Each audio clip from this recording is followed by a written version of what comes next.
اللهم صل على سيدنا ومولانا محمد وعلى آل سيدنا ومولانا محمد وآله وبارك وسلم وصل عليه. کتاب الزکات کتاب دی په بیان د زکات کې. لدین مخکې مصنف رحمه الله کتاب الصوم د خپل متعلقاتو سره بیان کړی دی. اوس د دین وروستو د ارکانو نه پنځم رکن چې یو اهم رکن دی هغې ته زکات ویل کیږي. د دې مسلې ښه به تفصیل دلته بیان کی او د دې دواړو ترمنځ مناسبت وجه دا ده چې صلات او صوم دا دواړه عبادت بدنیه دي او زکات چې دی دا عبادت مالیه دی. همدغه رنګې اصح قول چې دی په دې باندې بنا دی چې د صوم فرضیت مخکې دی په زکات باندې. نو مصنف رحمه الله اولا کتاب الصلاة او بیا کتاب الصوم تر هغه وروستو کتاب الزکات بیان کړی دی. او زکات چې دی دا فرض دی. په دې باندې هر مسلمان ته پوهیدل پکار دی چې کم څه دولت سرمایه ما ته حاصله شوې ده د دې اصلا زه مالک نه یم. د دې اصلا مالک چې دی باری تعالی دی. نو بیا به هیڅکله یو کس د زکات نه انکار نه کوي. نو په انکار د زکات باندې یو کس د دې رکن نه انکار وکړي نو یقینا هغه کفر ته رسیږي. او بعضې خلکو دغه ګمان وي چې زه زکات او یا صدقه په خپل مال نه وباسمه نو دا کمیږي. که تاسې دغه وګورئ عام طریقې سره خو پیسو کې خو هغه په صدقه خیرات باندې کموالی راځي، خو قرآن کریم او حدیث مبارک کې صراحتا د دې په صدقې سره مال نه ختمیږي بلکې نور هم زیاتیږي. او که سوال وشي چې زکات یا صدقې په ایستلو په وخت کې خو ښکاره مال کمیدو یعنی دغه لیدل کیږي موږ ته خو ښکاري، نو بیا ولې دا ویلې شوي چې په صدقه سره مال نه کمیږي؟ نو جواب دا دی چې صدقې په وجه که څه هم مال په ښکاره کمیدو لیدل کیږي نو هغه په بدله کې الله رب العزت د طرف نه کم برکت کیږي په کاروبار کې اضافه صورت کې، یا له د کم نقصانات وي کم تکالیف یعنی مصائب وي د هغې نه په حفاظت صورت کې د هغې صدقې مقدار په مقابله کې څو چنده زیات وي، یعنی هغه نه دې باري تعالی بچ کوي. همدغه رنګې په آخرت کې چې دی لوی تا ته اجر عظیم په دې باندې میلاویږي. اوس زکات فرض شوی کله دی؟ زکات چې دی د اسلام په ابتدایي دور کې فرض شوی دی.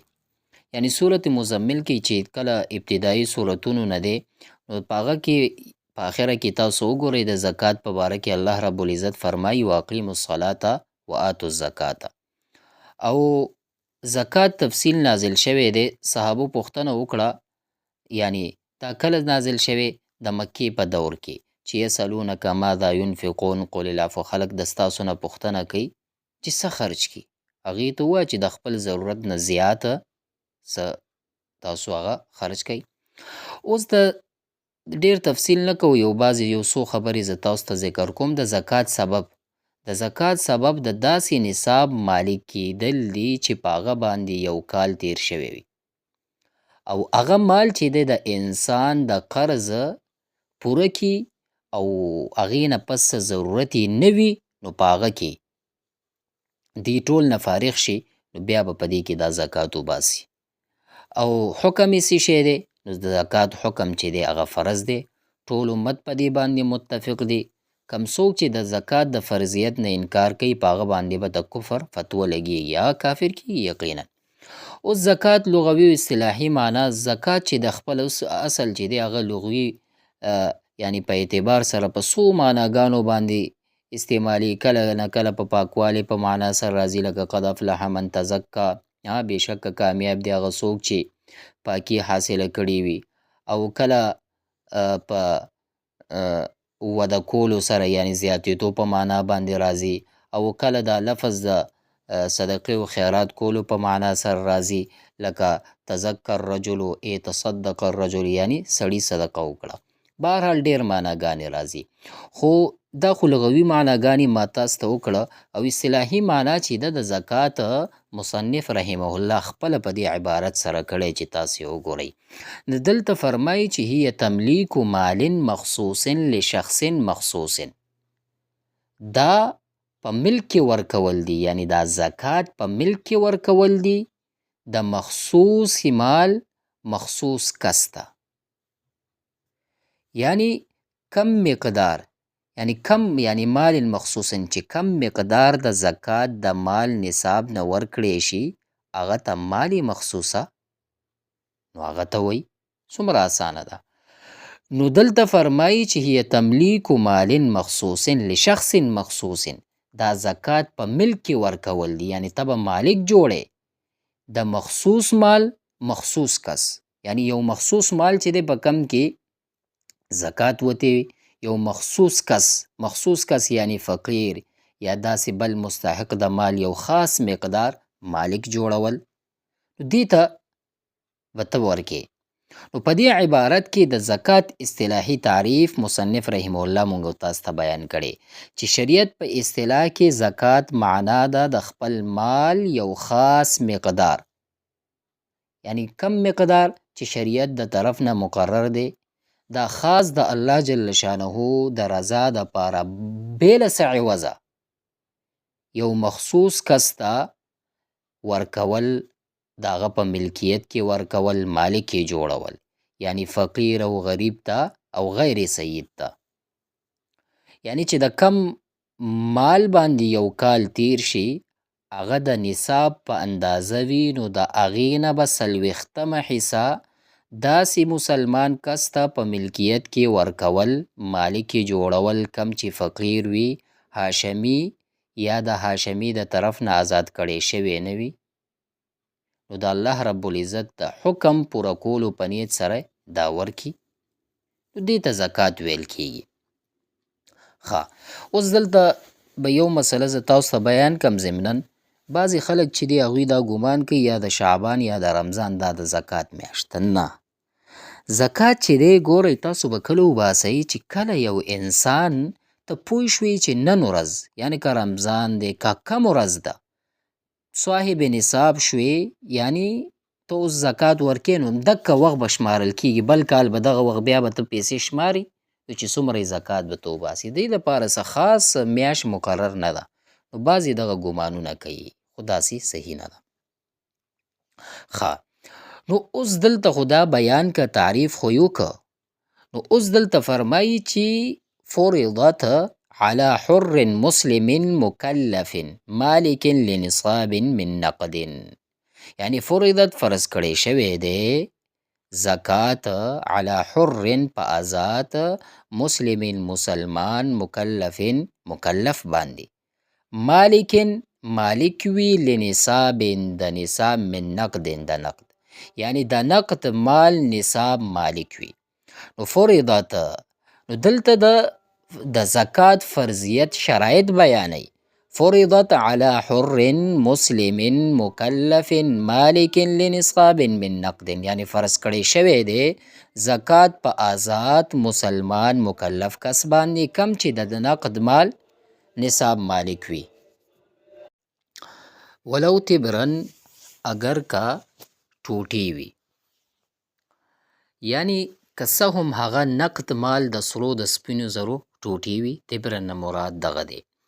او حلیا او آنیتا، یا زیورات وي، حلی یعنی کالی وغیره، او آنیه یا لوښي وغیره وي.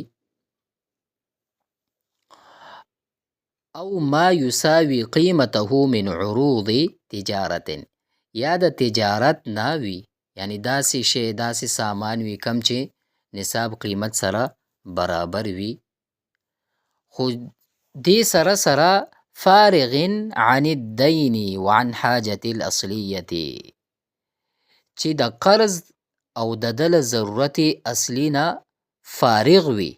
فارغ نه مطلب زیات وي، او چې دا نصاب د قرض او د ضرورت اصلی نه فارغ زیات وي. نامن یعنی نما کون کې، یعنی وده کون کې وي. ولو تقدیرا، که څه هم هغه وده کوونکې تقدیرا یعنی فرضاً وي. نو دلته دا فرمایي مصنف علیه الرحمه چې دا په چا باندې فرض کړی شوی دی؟ یعنی فرضت علی حر، یعنی فرض کړی شوی دی په چا باندې؟ حر باندې. نو دلته نه مصنف رحمه الله د زکات فرض کېدو دپاره شرطونه لازم کړي دي. یعنی زکات په هغه چا باندې فرض کیږي چې په هغه کې دا شرطونه موجود شي. که دا شرطونه موجود نشي نو په هغه باندې زکات نشته. اول نمبر چې ویلي حر ویلي نو آزاد به وي، نو په غلام باندې زکات نشته دی. دویم نمبر اسلام، نو په کافر باندې زکات فرض نه دی. او دریم نمبر مکلف به وي، یعنی مکلف کیدل دی، عاقل او بالغ کیدل. نو لہذا مجنون او نابالغه یعنی هلک زکات په دې باندې نه کیږي، یعنی دی به زکات نه ورکوي. څلورم نمبر نصاب په اندازه مال لرل، یعنی دومره مال به تا سره وي چې هغه نصاب ته رسیږي. د سرو زرو نصاب چې دی 2.5 تولې کالی دی، او د سپین زرو یعنی 2.5 تولې یعنی سپین زر. یعنی دومره مالک کیدل کم چې د نصاب په اندازه وي.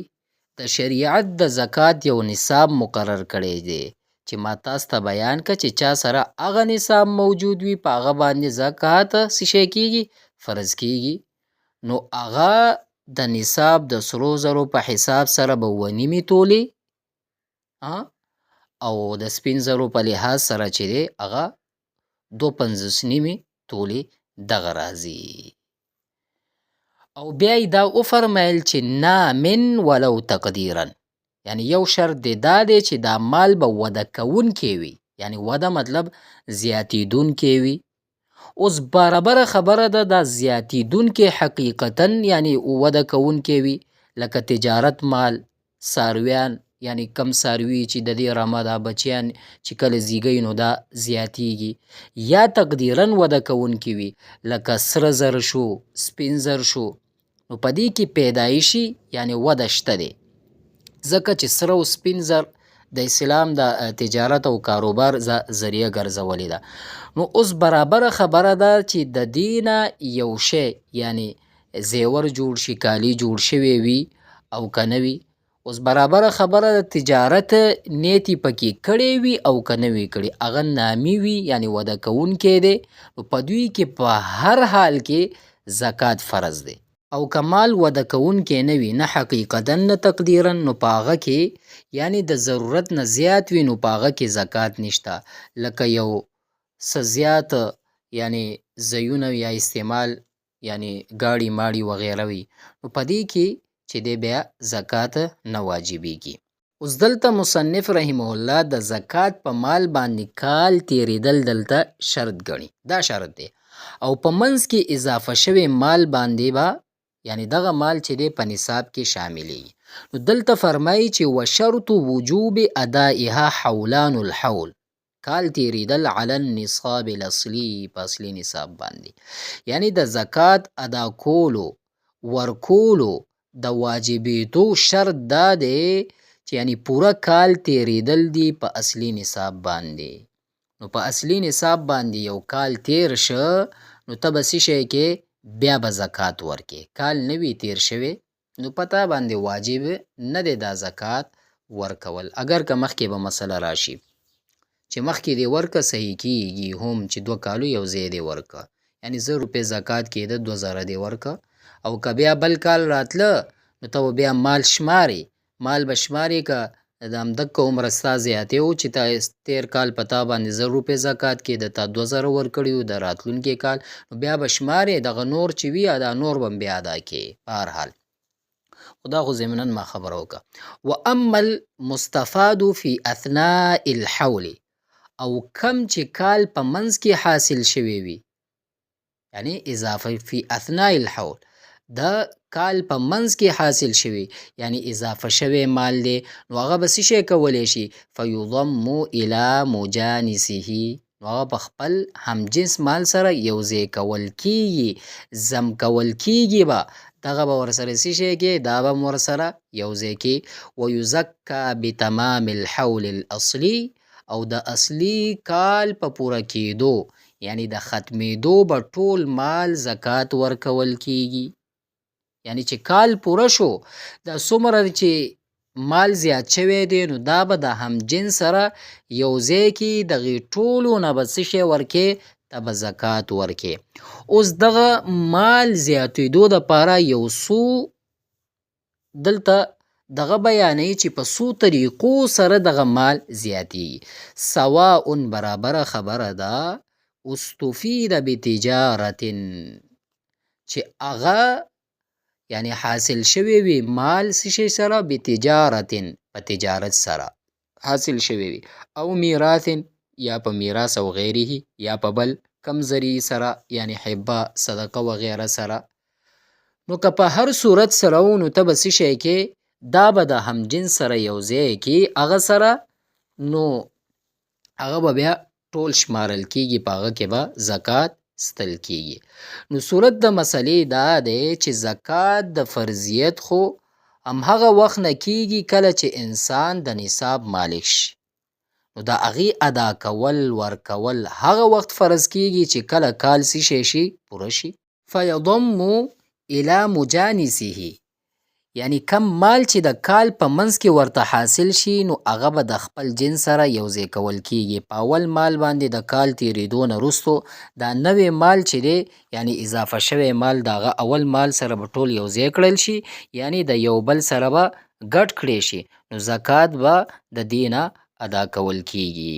دلته نه مصنف علیه رحمه همدغه فرمایي ولو عجل ذو نصاب لسنین، او که مخکې ورکړي د نصاب خاوند د څو کلونو لپاره، یعنی مخکې ورکه یعنی د څو کلونو زکات په یوځای مخکې ادا کی، نو دغه دپاره څه شی دی؟ دا صحیح کیږي، او که نه مصنف فرمایي نو صحه، نو صحیح دی. یعنی که تاسو دا سوچ کړی وي مخکې ذکر شو چې د وجوب الادا یعنی د زکات ادا کولو د واجبېدو دپاره حولان حول شرط دی، نو دلته وایي چې زکات یعنی کال نه دی تیر شوی، او کال خو تیر شو، زر دې ورکه، زر دې نورم ورکه د مخکینی کال دپاره. نو دا اوس څنګه مسله شوه؟ نو زکات خو ورکول هغه وخت کې لازمیږي چې کله به په نصاب باندې کال تیر شي. نو اوس دلته دا فرمایي چې که څوک د وجوب الادا نه مخکې زکات ادا کړي نو زکات یې ادا کیږي. مثال به زه تاسو ته درکړمه، یو چا سره 40,000 افغانۍ وي، نو هغه د 1000 افغانۍ په ځای 2000 افغانۍ په زکات کې ورکه، او نیت یې د را روان کال د زکاتو وکړو چې اوس 1000 دي نو 1000 دې د بل کال راتلونکي، دا را روان کال هم زکات د ده ادا کیږي. نو همدغه رنګې د څو کلونو مخکې ته زکات ورکړې نو دا صحیح کیږي، خو په را روانو کلونو کې چې څومره مال زیات شي نو هغه زیات شوی مال به ته حساب لګې، دغه به یوځای کې، مطلب چې څومره زیاتیږي نو هغه به لګې، بیا به زکات وباسي، نو هغې زکات چې دی بیا به جدا وباسي. یعنی مثلا که تا سره 40,000 اوس زیات شوي دي نو د هغې خو دې ایستی دی، نو چې زیادت شوی دی نو د هغې به هم ته حساب لګې، د هغې زیادت به هم بیا ته وباسي. او دغه خبره م یاد ساتئ که څوک د نصاب د پوره کېدو نه مخکې زکات ادا کړي، نصاب یې نه دی پوره شوی، نو د ده زکات نه صحیح کیږي. نو د دې ادا شوی زکات حیثیت چې دی اوس نصاب پوره شوی نه دی، دغه نفلي صدقه وګرځېده، نو دې ته به مونږ او تاسې څه شی وایو؟ نفلي صدقه به وایو. مونږ به داسې وایو چې دغه خیرات کړی دی.